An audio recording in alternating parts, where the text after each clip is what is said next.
PhD research scholar के लिए सबसे बड़ा स्ट्रेस पॉइंट होता है एक हाई इम्पैक्ट फैक्टर जर्नल में अपना रिसर्च पेपर पब्लिश करना। एवरीबडी थिंक्स लाइक कि अगर आपका रिसर्च पेपर किसी भी हाई इम्पैक्ट फैक्टर जर्नल में पब्लिश हुआ है तो उससे आपके रिसर्च की क्रेडिबिलिटी ऑथेंटिसिटी इंक्रीज हो जाती है, आपको सक्सेस मिलती है and your research become reliable. लेकिन सच थोड़ा सा डिफरेंट है। हाई इम्पैक्ट जर्नल सिर्फ और सिर्फ एक नंबर है, एक ऐसा नंबर जो डिसाइड करता है कि जर्नल कितना ज्यादा ऑथेंटिक है। लेकिन आपकी रिसर्च की वैल्यू सिर्फ और सिर्फ एक जर्नल के इम्पैक्ट फैक्टर पर ही बेस नहीं होती। There are other factors to it also.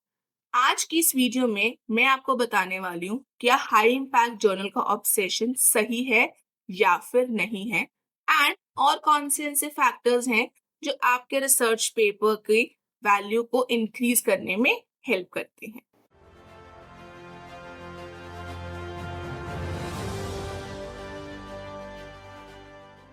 Hi everyone, I am Dr. Surbhi Acharya, founder of Sunraj Education. It's been a while that I am guiding and assisting research scholars in their research journey. And almost हर किसी का सिर्फ और सिर्फ एक obsession होता है to publish their research paper in high impacted journals. लेकिन क्या ये ऑब्सेशन सही है और क्या ये ऑब्सेशन आपकी एनर्जी ड्रेन तो नहीं कर रहा? एंड आज की इस वीडियो में I am going to tell you कब आपको अपनी एनर्जी इम्पैक्ट फैक्टर में इन्वेस्ट करनी चाहिए एंड कब आपको अपनी एनर्जी ड्रेन नहीं करनी चाहिए to think only and only about publishing your research paper in any high impact journals. Before we dive into the factors, let us first clear the basics. Actually, में high impact journal और the impact factor होता क्या है? Impact factor एक number है जो ये बताता है कि जर्नल्स के आर्टिकल कितनी बार एवरेज साइट हुए हैं इन अ गिवन ईयर। मतलब आप कह सकते हो कि एक जर्नल कितना पॉपुलर है among the scholars. So impact factor किसी भी एक जर्नल का पॉपुलैरिटी स्कोर है कि वो कितना ज्यादा पॉपुलर है, और यही नंबर यूनिवर्सिटीज, फंडिंग एजेंसीज और रिक्रूटर्स के लिए एक क्विक शॉर्टकट बन गया है टू जज रिसर्च क्वालिटी। एंड यही एक मेन रीजन है कि इम्पैक्ट फैक्टर एक रिसर्च स्कॉलर के लिए प्रेशर कुकर सिचुएशन बन गया है। Now tell me in the comment section, आपने इम्पैक्ट फैक्टर के बारे में सबसे पहले कहाँ पे सुना था? अपने कोर्स वर्क में, सुपरवाइजर से, या फिर अपने पीयर ग्रुप में? Now let's dive into the factors. सबसे पहला रीजन है प्रेस्टीज फैक्टर। इम्पैक्ट फैक्टर एक एकेडमिक स्टेटस बन गया है। अगर आप नेचर या साइंस जैसे जर्नल्स में पब्लिश करते हो तो इंस्टेंटली रिकॉग्निशन मिल जाता है। यूनिवर्सिटीज, फंडिंग बॉडीज और आपका पीयर ग्रुप सभी कहते हैं वाह भाई वाह, क्या ही बात है। इसीलिए स्कॉलर्स जर्नल इम्पैक्ट फैक्टर को एक एकेडमिक ट्रॉफी की तरह देखते हैं। Now tell me in the comment section, if you have to choose, आप क्या चूज करोगे? एक मॉडेस्ट जर्नल या फिर एक ऐसा जर्नल जो टॉप 10 इम्पैक्ट फैक्टर में आता है? सेकेंड फैक्टर है करियर प्रेशर। एकेडमिक्स का बेसिक मंत्र है पब्लिश और पैरिश। हायरिंग, प्रमोशंस, टेन्योर सब टाइड होते हैं हाई इम्पैक्ट जर्नल से। एंड बहुत सारे स्कॉलर्स को ऐसा लगता है कि उनकी वैल्यू सिर्फ और सिर्फ उनके पब्लिकेशन पे डिपेंड करती है।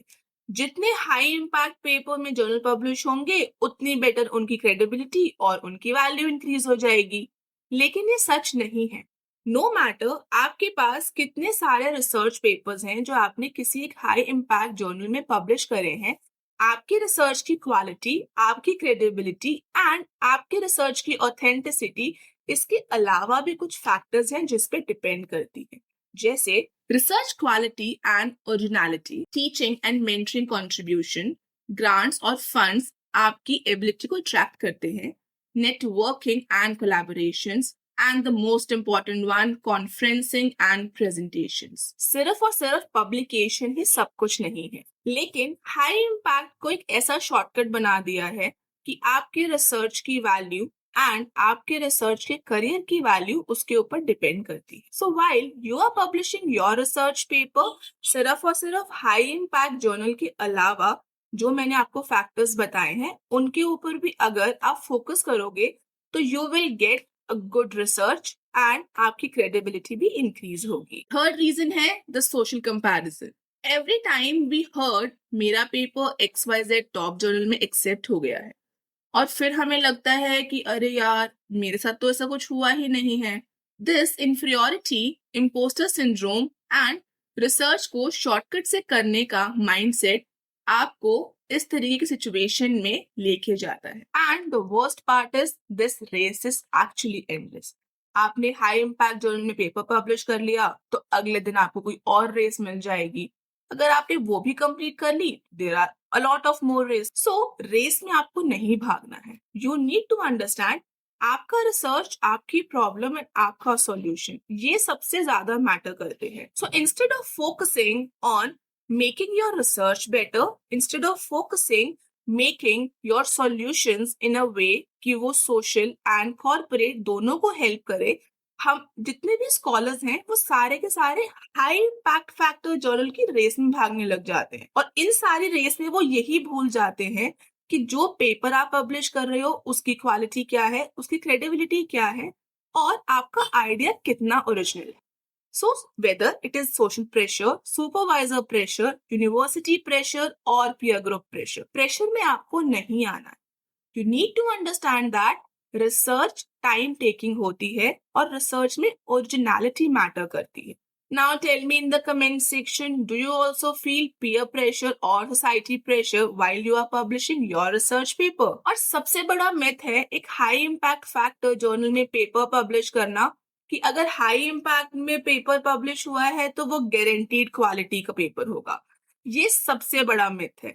ऐसा कोई रूल नहीं है. There is no such thing कि अगर आपका पेपर हाई इम्पैक्टेड जर्नल में पब्लिश हुआ है तो वो क्वालिटी, क्रेडिबिलिटी एंड ओरिजिनलिटी इन तीनों स्टेजेस को पार करेगा.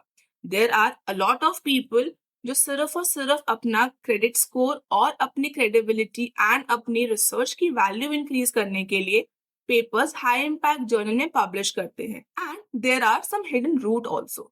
तो ये कोई गारंटी नहीं है कि हाई इम्पैक्ट जर्नल का पेपर हमेशा क्वालिटी का पेपर होगा. सो अगर आप भी इसी मिथ के साथ अभी तक अपना काम कर रहे हो तो ये वाला सुन के थोड़ा सा दुख होगा.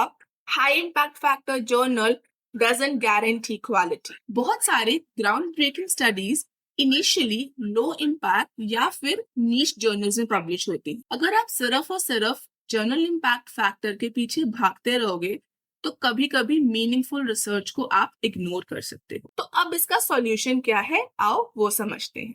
Publish where your audience is, not just where the number is high. अपने रिसर्च को डाइवर्सिफाई करो. कुछ पेपर्स हाई विजिबिलिटी जर्नल में और कुछ नीश बट रिस्पेक्टेड जर्नल में पब्लिश करो. Always and always think about long term quality, relevance और एथिक्स. हमेशा टॉप प्रायोरिटी होनी चाहिए while you are publishing, not just the number. एक रिसर्चर का असली वर्थ उसकी कंसिस्टेंट और एथिकल कंट्रीब्यूशन होती है टुवर्ड्स द सोसाइटी, ना कि सिर्फ और सिर्फ एक मेट्रिक्स को इवेल्युएट करके और वहीं पर पेपर को सबमिट करना. सो बीइंग अ रिसर्चर आपके लिए क्या इंपॉर्टेंट है, क्वालिटी या एक ब्रांड नेम? कमेंट में मुझे जरूर बताना. हाई इम्पैक्ट फैक्टर का ऑब्सेशन सही है, लेकिन only and only obsessing over high impact journal and neglecting your research quality, वो गलत है. So while you are publishing your paper, आप impact factor journals की रैंकिंग को देखो और उसके अकॉर्डिंगली पेपर सबमिट करो. बट ऑल्सो कंसिडर कि क्या वो आपकी नीश है, क्या आपका पेपर क्वालिटी पेपर है, क्या आप जो प्रॉब्लम सॉल्व करने के लिए पेपर लिख रहे थे उसका सॉल्यूशन सोसाइटी के लिए बेटर है या नहीं है. ये सारे फैक्टर्स को भी कंसिडर करो एंड उसके बाद आप अपना रिसर्च पेपर सबमिट कर सकते हो. ये सोचना छोड़ दो कि एक जर्नल इम्पैक्ट फैक्टर का नंबर और उसकी रैंकिंग ही सिर्फ और सिर्फ आपके सक्सेस का मेजर है. Ethical, consistent and impactful contribution, ये एक रिसर्चर के लिए रियल सक्सेस है. If you ever felt impact factor journal pressure, तो अपनी स्टोरीज को कमेंट में बताओ. आई होप ये वाली वीडियो देखने के बाद आपका थोड़ा सा तो प्रेशर कम हुआ होगा towards impact factor journal. If this video helped you, then like this video, subscribe the channel and share this with your peer group. I'll be meeting you soon in next video. Till then, take care. Bye-bye.